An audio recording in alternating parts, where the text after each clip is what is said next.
Welcome to the Power Book of Podcasts. Unlock your potential with powerful book summaries that inspire personal growth and broaden your understanding of the world. Each week, we explore life-changing ideas, from leadership to mindset strategies to keys for happiness and success. Learn actionable insights to apply in your daily life. Join our growing community of thinkers and seekers. Like, comment, and hit that subscribe button now. It's time to supercharge your mind with the Power Book of Podcasts. Welcome to our deep dive into the world of Søren Kierkegaard. Today we're going to unpack the life and work of this Danish philosopher, theologian, poet, social critic. He was a lot of things. It's really fascinating how much he did in his, relatively short life. And it's even more fascinating how intensely personal his work was. Kierkegaard wasn't just writing about abstract concepts. He was grappling with his own demons, his own struggles with faith, love, and that search for meaning. Exactly. And we can see that in the sources you share. We've got excerpts from his biography, some of his journals, even accounts of his public feuds. There are stories about his complicated relationship with his father, who interestingly believed he was cursed by God. Kierkegaard's father's curse, as it's often called, is a recurring theme throughout his work. You can really see the impact it had on his worldview. This sense of being burdened by a heavy, almost oppressive sense of sin and guilt. It makes you wonder how that kind of upbringing might shape a person, especially a brilliant mind like Kierkegaard's. Absolutely. And we also have to consider the tragic deaths of several of his siblings, and Kierkegaard's own belief that he wouldn't live past 33, the age of Christ. Imagine living with that kind of fatalistic outlook, constantly aware of your own mortality. What stands out to you about the impact of those early losses, especially combined with his father's intense religious beliefs? Well, I think it fueled Kierkegaard's sense of urgency, his need to grapple with the big questions of life and death, faith and despair. He didn't have the luxury of complacency. He felt like he was on borrowed time, and that comes through in the intensity and passion of his writing. It's like he was constantly racing against the clock, trying to squeeze as much meaning and purpose as he could out of his allotted time. Precisely. And that leads us to another fascinating aspect of Kierkegaard's life, his intellectual journey. He wasn't always destined for a theological path, He had diverse interests in philosophy, literature, even theater. Yeah, I was particularly struck by his fascination with figures like Socrates and Faust. It seems like he was drawn to these restless, searching souls, these figures who challenged conventional wisdom and dared to ask, uncomfortable questions. Absolutely. In fact, there's a great anecdote in the source material about Kierkegaard's obsession with Faust. He was thrilled to discover a chapbook on Faust in a secondhand bookshop, but then utterly devastated when his rival, the theologian Martensen, published an essay on the same topic. He even wrote, "Oh, how unhappy I am. Martensen has written an essay on Linnau's Faust." Oh, wow. Yeah. It's almost comical, isn't it? This sense of intellectual possessiveness, this competitive streak that runs through Kierkegaard's life. Do you think there was an element of jealousy there? Especially towards Martensen. Possibly, but I think it goes deeper than that. It speaks to Kierkegaard's passionate, almost obsessive intellectual drive. He wasn't content with simply studying ideas. He needed to wrestle with them to make them his own. And that wrestling often took the form of public feuds, especially with Martensen. They were both brilliant theologians, but their approaches to scholarship were completely different. Martensen was methodical, systematic, a rising star in the theological establishment. While Kierkegaard was more of a maverick, a provocateur, who preferred flank attacks, as Martensen put it. He wasn't afraid to challenge authority, to poke holes in conventional wisdom, and that often made him a controversial figure. And their rivalry really comes to life in some of their writings about each other. Martensen once wrote that Kierkegaard did not have the gift for instructive and dogmatic discourse, which explains why he continually polemicizes against the assistant professors whom he loathed. It's a fascinating dynamic, isn't it? This clash of personalities, of styles, of worldviews. And it reveals something crucial about Kierkegaard. He wasn't content with being just another theologian. He wanted to shake things up to force people to think differently. And one of the key events that shaped his thinking, that really forced him to confront his own beliefs and assumptions, was his broken engagement with Regine Olsen. It's a story that seems straight out of a romantic novel, filled with secret rendezvous, whispered promises, and ultimately heartbreak. And that heartbreak fueled some of Kierkegaard's most powerful and enduring work. It's in his writings about Regine that we see him grappling with the themes of love, loss, guilt, and the elusiveness of happiness. The source material you provided paints such a vivid picture of their relationship. Those wordless encounters on their daily walks, Regine's significant nod at Easter Sunday Vespers. It seems like Kierkegaard imbued these seemingly trivial details with enormous meaning. Yes. That's one of the things that makes Kierkegaard such a compelling writer. He draws us into his own emotional landscape, makes us feel the weight of his experiences, even if they seem mundane on the surface. It's like he's saying, look closer, pay attention to the small things, because that's where the real drama of life unfolds. Precisely. And that brings us to one of his most fascinating works, Repetition, where he explores the nature of love, loss, and the impossibility of truly recapturing the past. And Repetition has this captivating section where Kierkegaard suggests a rather indelicate, as he puts it, plan to help the protagonist forget his lost love. It involves a seamstress, strategically planted rumors, and a whole lot of what he calls elasticity of irony. Which, of course, backfires spectacularly because true repetition, true reconciliation with the past can't be engineered. It has to be a genuine, almost spiritual transformation. That's a really interesting point. Have you ever experienced something similar, where you tried to force a situation to repeat itself, only to find that it's never quite the same? Oh, absolutely. I think we all have in one way or another. Kierkegaard's genius lies in his ability to articulate these universal experiences, these struggles with loss, and the longing for what can never be fully recaptured. And that brings us to another fascinating and somewhat humiliating chapter in Kierkegaard's life, his public feud with the satirical magazine The Corsair. They relentlessly mocked him, his appearance, his personality, his writing. The source material you provided is full of vivid examples. Caricatures depicting him as a hunchback, endless jokes about his trousers. It was relentless, and for a while it seems like Kierkegaard was completely consumed by it. And yet amidst all the mockery, there's this hilarious anecdote about King Christian VIII mistaking Kierkegaard for another author and asking him about a fictional character. Can you imagine being in Kierkegaard's shoes, trying to explain yourself to a clueless king while being publicly ridiculed by a satirical magazine? Oh, man. That must have been awful. It must have been incredibly frustrating. But there's also a certain absurdity to the situation, a kind of dark humor that I think Kierkegaard himself would have appreciated. Absolutely. And it highlights something important about his public image at the time. He was a figure of both fascination and ridicule. People were drawn to his brilliance, his intensity, but they were also quick to mock his eccentricities, his unconventional lifestyle. It's like he was constantly walking this tightrope between genius and absurdity, never quite fitting into the mold of what a respectable intellectual was supposed to be. Exactly. And that tension, that willingness to embrace the paradoxical, is at the heart of what makes Kierkegaard such a challenging and rewarding thinker. It's interesting how the Corsair affair seems to run parallel to this other major conflict in Kierkegaard's life, his increasingly critical stance towards the church and his very public attack on Bishop Münster. Yeah, you're right. Those two threads are deeply intertwined. It was almost as if Kierkegaard was fighting a war on two fronts, against the superficiality and mockery of the popular press, and against what he saw as the hypocrisy and complacency of the established church. And his critique of the church wasn't some, gentle nudge for reform. It was a full-blown assault, accusing them of failing to live up to the true ideals of Christianity. Exactly. He was especially critical of Bishop Münster, accusing him of leading a comfortable bourgeois life that was completely at odds with the suffering and sacrifice of Christ. Kierkegaard really dug into the contrast between Münster's opulent lifestyle and the true meaning of witness to the truth. He didn't mince words either. One quote from the source material really jumped out at me. "I would rather gamble, booze, whore, steal, and murder than participate in making a fool of God." That's pretty strong language, even by today's standards. It is, and it shows how deeply Kierkegaard felt about this issue. He wasn't just engaging in intellectual debate, he was waging a spiritual war, a battle for the soul of Christianity. What do you think was at the heart of this attack? Was it purely theological, or were there personal elements at play as well? I think it was a combination of both. Kierkegaard was deeply concerned about what he saw as the church's drift away from the true spirit of Christianity, its embrace of worldly values, and its failure to challenge the status quo. But there was also a personal element to it.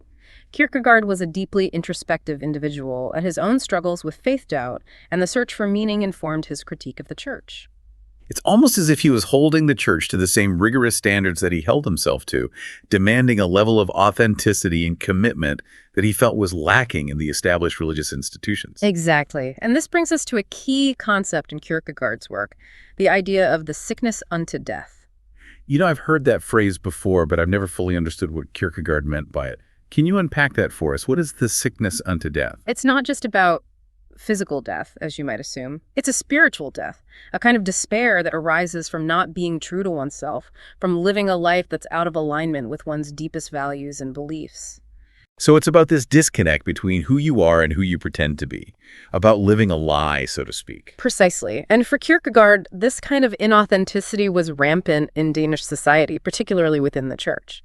He saw people going through the motions of religious observance without truly engaging with the existential questions at the heart of Christianity. And this sickness unto death wasn't just a philosophical concept for Kierkegaard.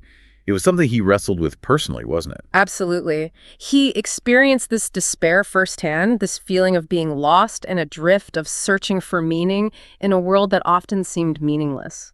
And that personal struggle is what gives his writing such power and authenticity. It's like he's saying, I've been there, I felt that despair, and here's how I'm trying to grapple with it. Exactly. And that makes his work incredibly relatable even for people who aren't religious. We all experience doubt, anxiety, and a longing for something more, and Kierkegaard offers us a way to engage with those feelings, to confront them head-on rather than trying to suppress them. Now, going back to the Corsair affair, it's fascinating to see how Kierkegaard responded to the relentless mockery. He didn't just ignore it, he engaged with it, often using humor and irony as weapons against his critics. Yes.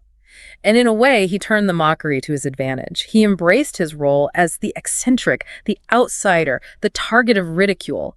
There's a quote from one of his responses where he jokes about his trousers, which the Corsair had endlessly mocked. He said, "It is inconceivable that I did not discover it by myself, that someone else had to say it. It was my trousers. Were they red with a green stripe or green with a red stripe?" Oh, wow. He almost seems to be enjoying the absurdity of it all, doesn't he? Like he's saying, go ahead, make fun of me. It only strengthens my resolve. Exactly. It's almost as if he's using the Corsair's attacks to further his own agenda, to highlight the superficiality and triviality of a society that's more concerned with appearances than with substance.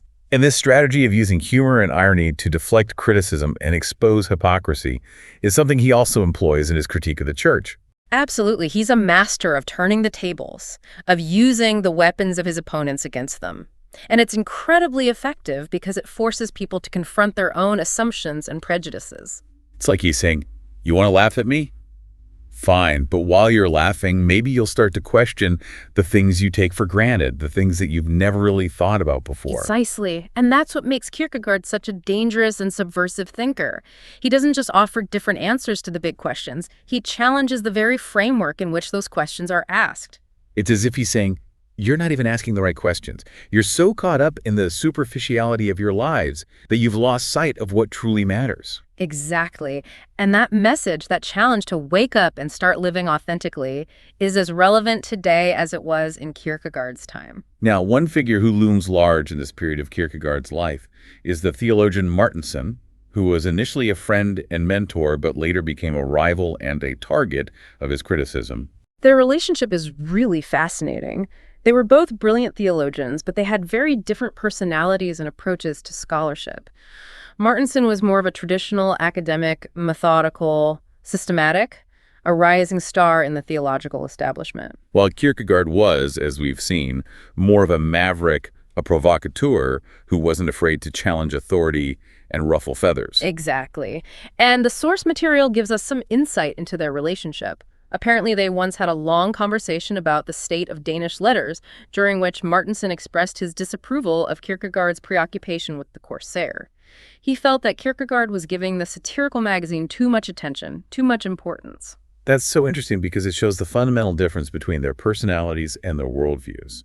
Martensen, the establishment figure, saw the Corsair as a nuisance, a distraction from serious intellectual pursuits. While Kierkegaard, the outsider, the rebel, recognized the power of satire, both its destructive and its transformative potential. It's almost as if he saw the Corsair as a mirror, reflecting back the hypocrisy and superficiality of Danish society. Precisely. And that's why he couldn't just ignore it. He had to engage with it, even if it meant becoming the target of their ridicule. Now, this clash of personalities, this fundamental difference in worldview, eventually led to a complete break between Kierkegaard and Martensen. Yes, and that break is reflected in their writing about each other.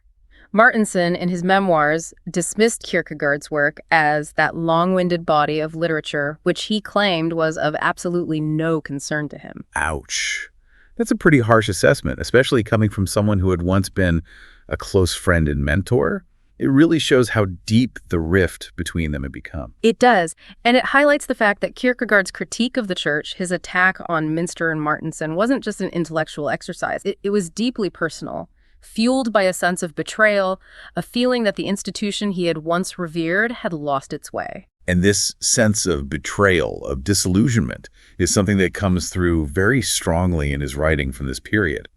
He's no longer just criticizing the church. He's declaring war on it, using language that's often violent, even apocalyptic. Exactly. He's like a prophet railing against the corruption and hypocrisy of his time, calling for a radical transformation, a return to the true spirit of Christianity. And this shift in tone, this escalation in rhetoric, reflects the fact that Kierkegaard is no longer just concerned with theological debate. He's fighting for his own soul, for the soul of Christianity, for the very meaning of human existence. It feels like we're really seeing Kierkegaard at like a crossroads in this final chapter of his life. He's alienated from the church, engaged in this very public and personal battle with the corsair, and his health is declining. That's right. And this sense of urgency, this feeling that time is running out, really permeates his writing. There's a new intensity, a raw honesty that's both captivating and unsettling. Yeah, you can really feel that weight in his attacks on the church. It's no longer just about, theological disagreements. It's about a fundamental clash of values, a sense that the church has betrayed its true calling. Exactly. And he doesn't hold back. He specifically targets Bishop Münster, who had recently died, and his successor, Bishop Martensen, accusing them of being witnesses to the untruth. Wow. What a powerful and provocative accusation. It's like he's saying they're not just mistaken, they're actively perpetuating a lie, a distortion of the true meaning of Christianity. And what's so interesting is that Kierkegaard's critique goes beyond just their theology. He criticizes their lifestyle, their comfortable existence, the way they seem to have insulated themselves from the suffering and sacrifice that he believed was essential to true Christian faith. It's almost as if he's saying, you can't call yourself a follower of Christ if you're living in a palace while the poor and the marginalized are struggling to survive. Your actions have to align with your beliefs, or else your faith is empty, a sham. Precisely. Yeah. And this critique, this demand for authenticity and congruence between belief and action wasn't just aimed at the church. It was also directed at Danish society as a whole, which Kierkegaard saw as increasingly materialistic, superficial, and obsessed with comfort and security. It's like he's holding up a mirror to his entire culture, challenging them to confront their own hypocrisy and complacency. He's a lone voice crying out in the wilderness, a prophet warning of the spiritual emptiness that lies at the heart of a society that has lost its way. Yes. And what's amazing is that despite all the backlash, all the ridicule and condemnation, his message did resonate with some people. The source material mentions a young theology student named C.H. Thura, who publicly defended Kierkegaard, even though it got him into trouble with the authorities. That really speaks to the power of Kierkegaard's ideas, his ability to inspire, even in the face of overwhelming opposition. It makes you wonder, what was it about his message that resonated so deeply with someone like Thura? I think it was Kierkegaard's uncompromising honesty, his willingness to speak truth to power, even when it meant risking everything. He wasn't afraid to challenge the status quo, to expose hypocrisy, to call people to a higher standard of living. And that kind of courage, that willingness to stand up for what you believe in, even when it means standing alone, is incredibly inspiring. Absolutely. And it's a message that's as relevant today as it was in Kierkegaard's time. We live in a world that's often characterized by conformity, by a pressure to fit in, to go along with the crowd. And Kierkegaard reminds us that true authenticity, true meaning, comes from following your own path, even when it leads you away from the well-trodden path, even when it means facing criticism and opposition. He challenges us to think for ourselves, to question everything, to be willing to stand alone if necessary. And that's a powerful and liberating message, even if it's not always easy to embrace. So as we come to the end of our deep dive into Kierkegaard's life and work, I'm struck by how relevant his ideas still feel today, even though he lived and wrote over a century ago. What do you think accounts for this enduring appeal? I think it's his unflinching honesty, his willingness to confront the darkness, the doubt, the despair that we all experience at some point in our lives. He doesn't offer easy answers or platitudes. He invites us to grapple with the big questions alongside him, to wrestle with the complexities of human existence. He's not afraid to say, life is hard, faith is difficult, and sometimes the only way through is to embrace the struggle, to acknowledge the pain, and to keep searching for meaning, even when it seems elusive. Exactly. And in a world that often tries to sell us easy solutions, quick fixes, and superficial happiness, that message of radical honesty and authentic engagement with the difficult questions of life is incredibly refreshing and empowering. So as we wrap up this deep dive, we're left with a final provocative thought from Kierkegaard himself. He wrote, "The most common form of despair is not being who you are." What a powerful and challenging statement. It really gets to the heart of Kierkegaard's message, this call to authenticity, to self-acceptance, to living a life that's true to our deepest selves. It's an invitation to ask ourselves, are we living authentically? Are we true to ourselves even when it's difficult, even when it means going against the grain?